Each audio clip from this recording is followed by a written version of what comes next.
নমস্কার বন্ধুরা, আমি কবিতা। আমার রান্নাঘরে আপনাদের স্বাগত। আমি আবারও চলে এসেছি একটা নতুন রেসিপি নিয়ে। চলুন রান্নাটা শুরু করি। এখানে আমি 4টে পাকা কলা নিয়েছি।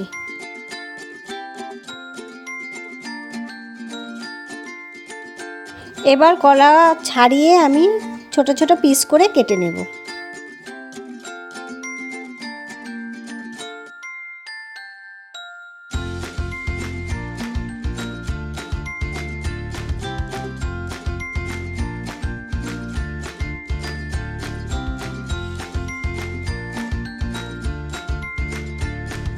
এইভাবে আমি কলাগুলো কেটে নিয়েছি।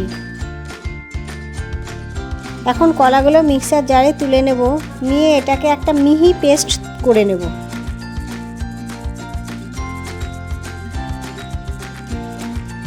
আমি এইভাবে পেস্ট করে নিয়েছি, মিহি একটা পেস্ট করে নিয়েছি।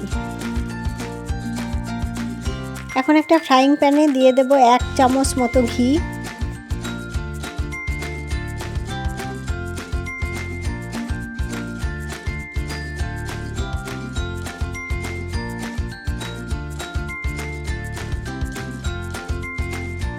ঘিটা গরম হয়ে গেছে। এখন এখানে আমি দিয়ে দেব কিছু বাদাম। এখানে আমি কাজু আর আমন্ড নিয়েছি, আপনারা চাইলে পছন্দ মতো বাদাম নিতে পারেন। এবার এই বাদামগুলো একটু ভেজে নেব।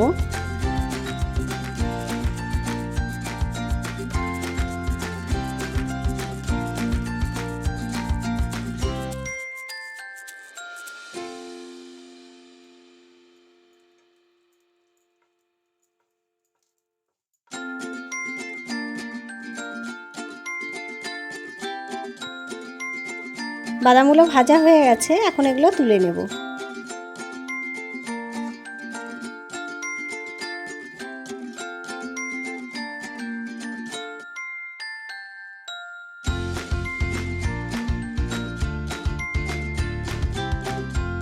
এখন আমি আরও 1 টেবিল চামচ মতো ঘি দিয়ে দেব।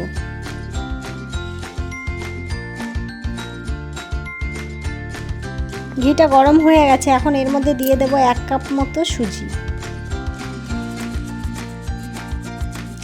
সুজিটা ভালো করে ভেজে নেব। এই সময় গ্যাসের ফ্লেমটাকে একদম লোতে রাখতে হবে।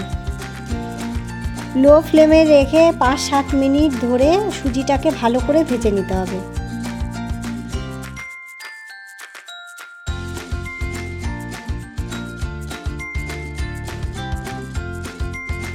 সুজিটাকে খুব ভালো করে ভেজে নিতে হবে, আর এই সময় সুজিটাকে অনবরত নাড়তে হবে।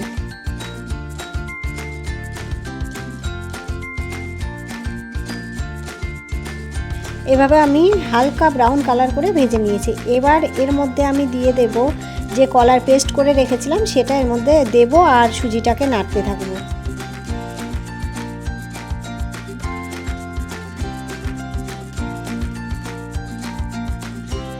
এবার হালকা হাতে নেড়ে দেব সুজিটাকে আর কলার পেস্ট দিয়ে।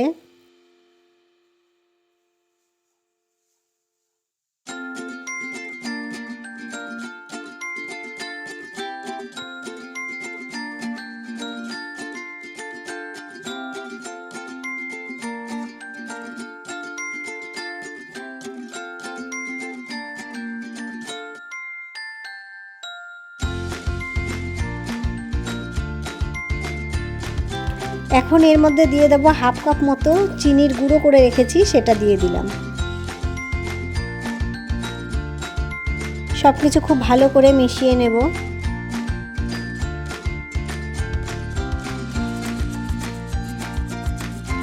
এই সময় অল্প পরিমাণে জল দেব, মানে 1/2 কাপেরও কম, একদম অল্প পরিমাণে জল দিয়ে জাস্ট এটাকে মাখিয়ে নেব। এখানে জল বেশি লাগবে না, এখানে জল দিতেই হয় না, কলাটা একটু বেশি দিলে একটুও জল লাগে না।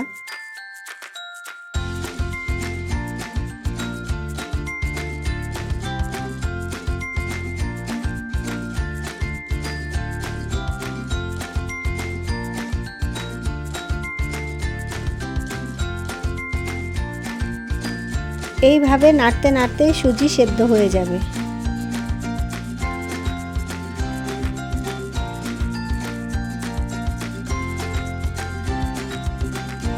এখন এর মধ্যে অ্যাড করব আমি কিছুটা ভাজা বাদাম, যে ভেজে রেখেছিলাম কিছুটা দেবো, আর কিছুটা আমি গার্নিশিংয়ের জন্য রেখে দেবো।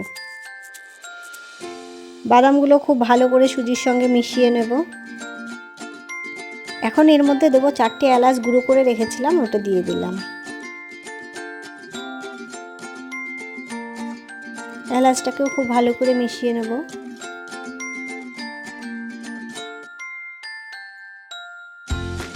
এখন এর মধ্যে আরও 1 চামচ ঘি দিয়ে দেব। নামানোর আগে ঘিটা দিলে ঘিয়ের গন্ধটা সুজির সঙ্গে খুব ভালো লাগবে, ওই জন্য 1 চামচ ঘি দিয়ে আলতো হাতে মাখিয়ে নেব।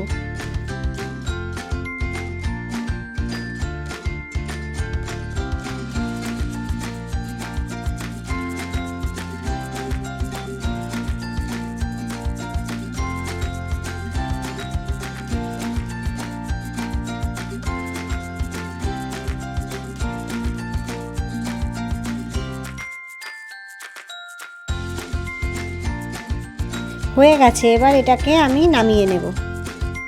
এখানে আমি একটা কেক টিন নিয়েছি, আপনারা চাইলে যে কোনো বাটিতেই এটা করতে পারেন। এখানে আমি হালকা একটু ঘি দিয়ে ব্রাশ করে নেব।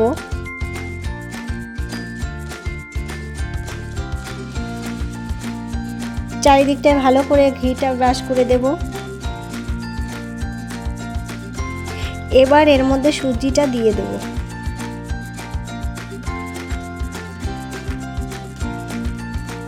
পুরো সুজিটা দিয়ে দেওয়ার পর এইভাবে চেপে চেপে মানে সুজিটাকে সেটিং করতে হবে। হাত দিয়ে খুব ভালো হয়, ওই জন্য আমি হাত দিয়েই করছি। এটা মানে গরম আছে, উষ্ণ গরম আছে, এটাকে হাত দিয়ে চেপে চেপে এভাবে মানে উপরটা বেশ সুন্দর করে চেপে দিচ্ছি। এখন আর যে বাদামগুলো রেখেছিলাম ওগুলো উপর দিয়ে গার্নিশিং করে দিলাম, দিয়ে বাদামগুলো একটু হাত দিয়ে চেপে দেব।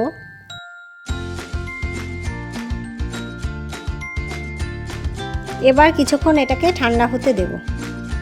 আমার রান্নাটি যদি আপনাদের ভালো লাগে তাহলে অবশ্যই আমার চ্যানেলটিকে সাবস্ক্রাইব করবেন।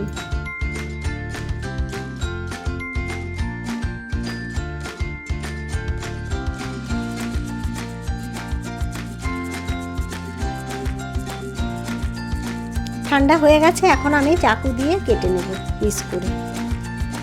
রেডি হয়ে গেছে আমার সুজির একটা ইউনিক রেসিপি। আমার এই ভিডিওটি দেখার জন্য আপনাদেরকে অসংখ্য ধন্যবাদ।